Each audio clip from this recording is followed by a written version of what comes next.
You know that feeling when you're driving home on a route you take every single day, and suddenly you're pulling into your driveway, but you have absolutely zero memory of the last 5 miles? Oh yeah, it's actually incredibly common. Right, like you were awake, obviously. Your eyes were open, your lungs were pulling in air, you were steering this massive 2-ton machine. Reacting to traffic lights, avoiding pedestrians, yeah. Exactly. Right.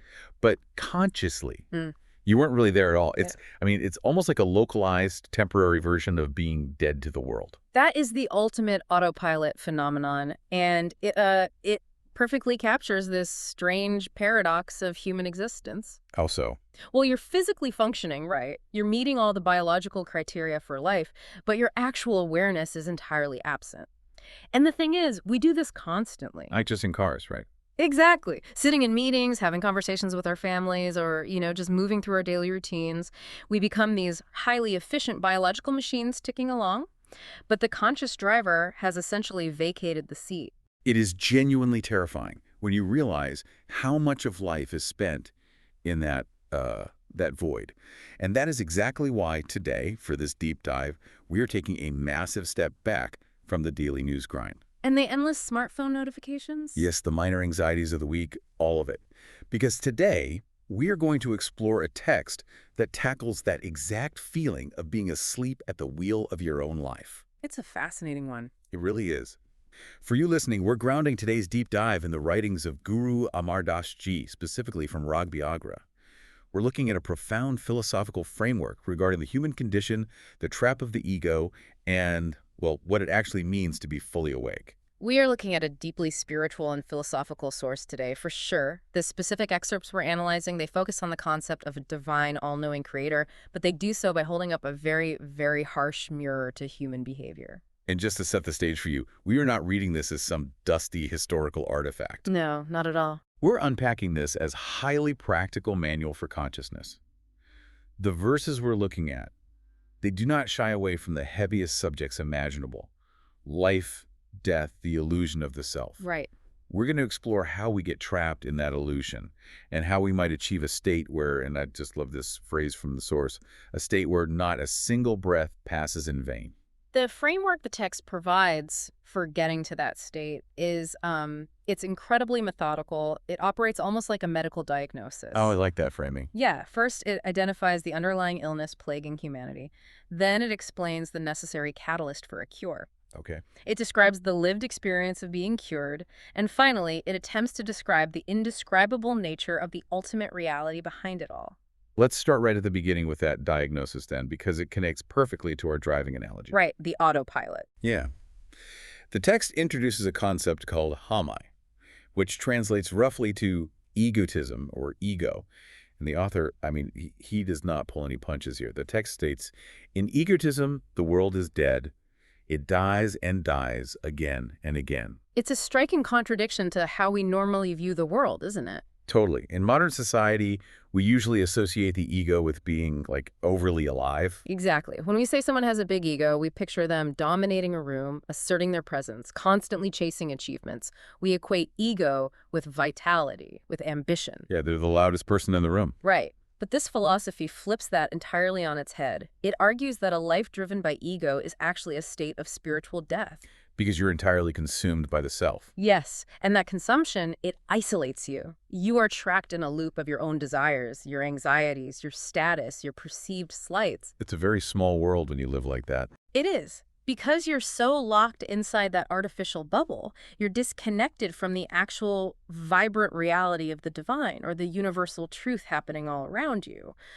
So you're breathing, but spiritually, you're essentially a corpse walking through the motions. The text makes that incredibly literal. It says, as long as there is breath in the body, he does not remember the Lord. What will he do in the world hereafter? Yeah, that's a heavy line. It really is. It's pointing out that you have a pulse, you are inhaling and exhaling, but you are completely missing the fundamental point of existing. It makes me think of the modern tragedy of doom scrolling. Oh, absolutely. We sit on our couches swiping through endless feeds, reacting to stimuli, but completely oblivious to the room we're sitting in, the people around us, or the larger context of our lives. Doom scrolling is a perfect, highly localized example of an ego trap. Right. You're constantly feeding the self's immediate craving for stimulation or outrage or validation, but you are entirely disconnected from any meaningful reality. We're just ghosts haunting our own living rooms. Basically, yeah. And what I find fascinating is the sharp contrast the text draws in how it categorizes people based on this awareness. It states, "One who remembers the Lord is a spiritual teacher. The ignorant one acts blindly." See, that phrase, acts blindly, that really hits hard. Why is that? Because we don't feel blind. I mean, we feel like we are highly intentional. We have color-coded calendars, 5-year career plans, meticulously curated social media profiles. We think we are steering the car with absolute precision. But the text is arguing that all of that planning, all that curation, it's just rearranging the furniture inside the prison cell of the ego. Wow, yeah. You are acting, sure, but if your actions are entirely motivated by self-preservation and self-aggrandizement, you are blind to the interconnected nature of existence. And the author wants to impart a severe warning to you, the reader, about the ultimate consequence of this blindness. Right. It doesn't just say it's a bad way to live now. It talks about what happens next. Exactly. The section concludes by stating, "Whatever one does in this world determines what he shall receive in the world hereafter." It strips away that comforting illusion that our actions in this localized, ego-driven bubble are harmless. It's a profound wake-up call. The text is asserting that this blindness has an inescapable cost. If you spend your entire life dead in egotism, merely accumulating worldly validations, wealth, or status, those things, they cannot cross the threshold of mortality. You can't take it with you. Right. You arrive at the end of your life with a spiritual ledger that just reads 0. Which, I mean, that paints a pretty grim picture if we stop there. It does. The disease is ego, the symptom is acting blindly while thinking we are in control, and the prognosis is arriving at the hereafter completely empty-handed.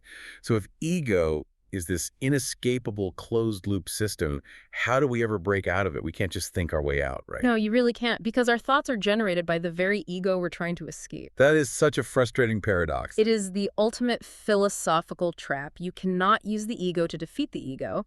If I suddenly declare, I am going to meditate intensely and become the most enlightened person I know. The I in that sentence is still the ego. Exactly. It has just swapped out a material goal for a spiritual trophy.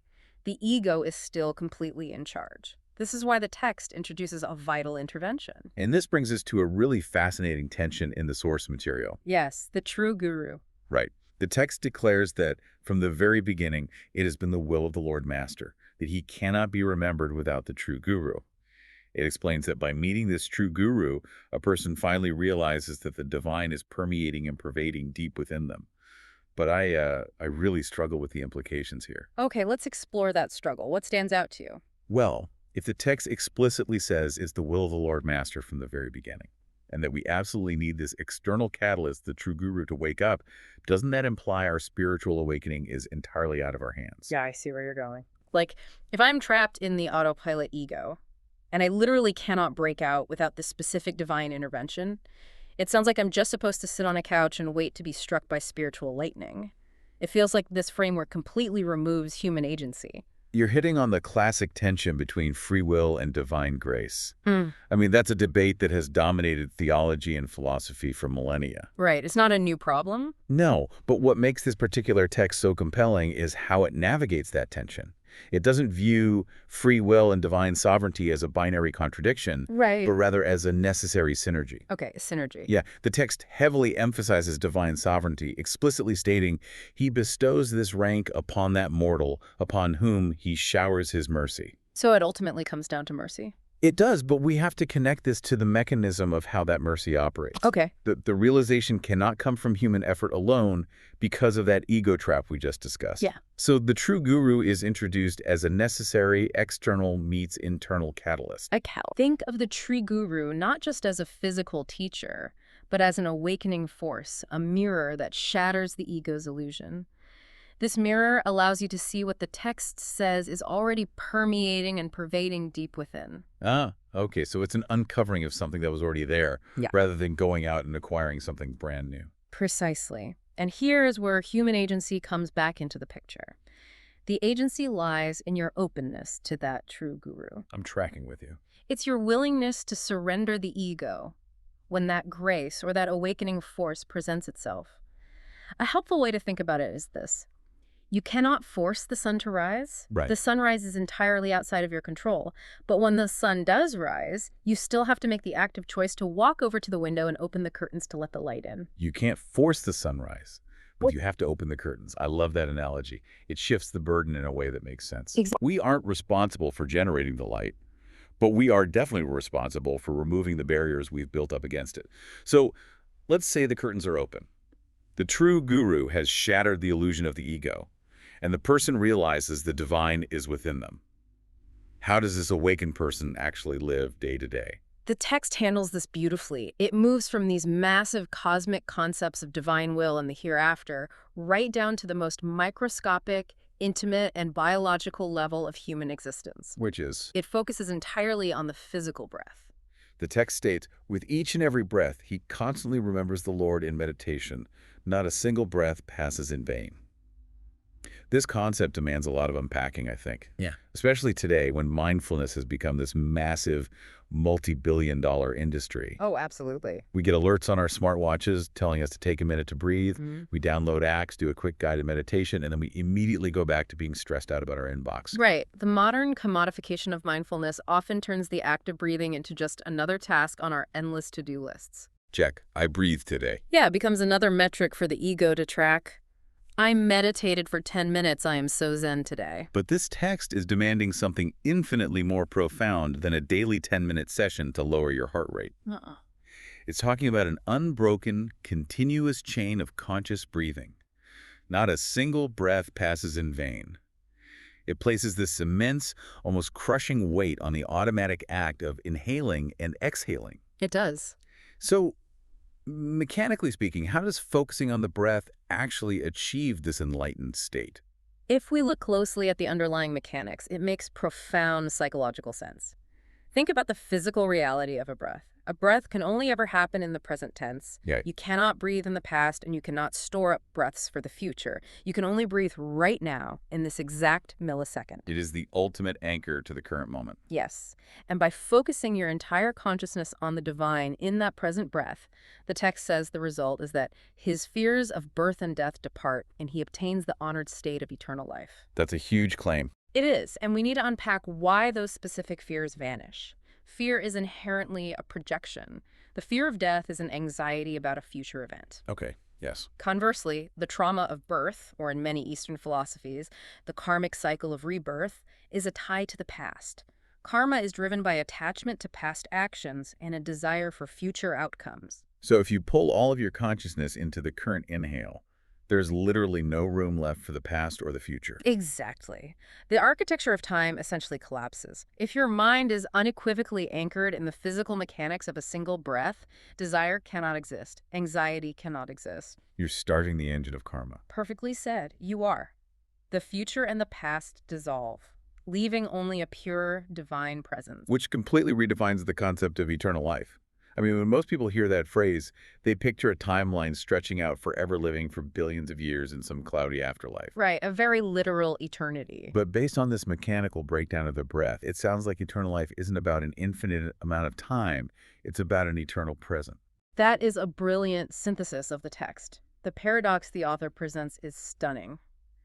By becoming hyper-aware of your own mortality, the incredibly fragile, fleeting nature of your physical breath, you actually conquer the fear of mortality. Because you're no longer living in the future where death happens. Precisely. You aren't escaping death by living forever in the future. You are escaping the grip of time by being entirely, intensely alive in the exact moment you are in. When every breath is infused with intention, the timeline disappears. That is the honored state the text is pointing you toward. It's a complete paradigm shift regarding what it means to be alive. And it naturally pushes our deep dive into its final phase. We've explored the human journey from the blindness and the ego to the catalyst of awakening to the mastery of the single breath. Now, the text turns its gaze away from human behavior to describe the nature of the Creator himself. This final section is It's really a masterclass in trying to use language to describe an entity that inherently breaks the boundaries of language. It's full of descriptions that seem impossible to reconcile. Yeah, the contradictions. Right. It describes a supreme, all-knowing being, stating he himself is all-wise and all-knowing. He himself is supreme. Now, that part is fairly standard theology. Yeah. But then it pivots into these jarring contradictions. It says, he himself reveals his form, and he himself enjoins us to his meditation. And then we get to the line that requires some serious unpacking. He himself poses as a silent sage, and he himself speaks spiritual wisdom. The silent sage and the speaker of wisdom existing simultaneously. How does that work? How can a single entity be both the one who actively refuses to speak, embodying pure silence, and the one who is actively speaking the wisdom? It breaks our brains a little bit. It really does. Human logic craves neat binaries. If A is true, B must be false. If it's hot, it cannot be cold. If someone is silent, they are not speaking. But this text just takes a hammer to that binary framework. It insists the creator is A and the creator is also B. We have to look at the underlying logic of what it actually means to be a supreme being. If you're positing a creator who is truly infinite, truly all-encompassing, then that creator cannot be limited by human binaries. Okay, explain that a bit more. Think about it. If the creator only spoke, then silence would be a phenomenon that exists outside of his domain. He would be limited by his inability to be silent. Ah, I see. If the creator was only a silent sage, then language, expression, and wisdom would be separate from him. So to be infinite, you must encompass all extremes. The contradiction isn't a flaw in the writing, the contradiction is the entire point. Exactly. The text is illustrating that divine reality operates on a plane where our mortal opposites, silence and speech, form and formlessness, action and stillness, they collapse into one unified truth. He is the silence and he is the spoken word. Wow. And then the text applies this infinite nature to how the creator relates to the world, stating, he does not seem bitter to anyone. He's pleasing to all. See, that paints a picture of a foundational force that is entirely devoid of the petty resentments, the anger, and the frictions that define almost every aspect of human interaction. Yeah, completely devoid of it. Which brings up an incredible tension for anyone trying to apply this philosophy to daily life. Because when I look around the world, or honestly, when I just look at my own mind during a stressful commute, I see massive amounts of bitterness. I see friction everywhere. Friction is basically the defining characteristic of the human condition. So how do we reconcile that? If Yeah. the text is right, and the ultimate underlying source of reality is pleasing to all and completely without bitterness, where is all this worldly bitterness coming from? Why did someone cut me off in traffic today? And why am I still mad about it hours later? That question circles us beautifully all the way back to the very first concept we discussed today. The ego. Yes. If the absolute truth of the universe is without bitterness, then the bitterness we perceive and experience is not a fundamental reality. It is a distortion. A distortion created by the ego. The haumai. Exactly. It's the blindness from the opening verses. The fundamental nature of the ego is to draw boundaries. It creates the concept of me versus you, my needs versus your needs, my space in traffic versus your car. Right, it separates us. And wherever you draw an artificial boundary, you create friction. Two separate things rubbing against each other will always create heat and bitterness. So the bitterness isn't out there in the world. It is generated by the lens we're looking through. When the text says the creator is pleasing to all, it means that when you strip away the ego, when you finally achieve that state where you're breathing in the eternal present with conscious intention, you perceive the universe as it actually is. Which is? You see a harmonious, interconnected reality devoid of that bitter friction. The realization is that the universe isn't angry with you. Your ego is just fighting the universe. That is, well, that's heavy. The ultimate realization being that human logic and human language eventually just fail us. You cannot outthink a reality that encompasses both silence and speech. And you cannot logic your way out of an ego that uses logic to defend itself.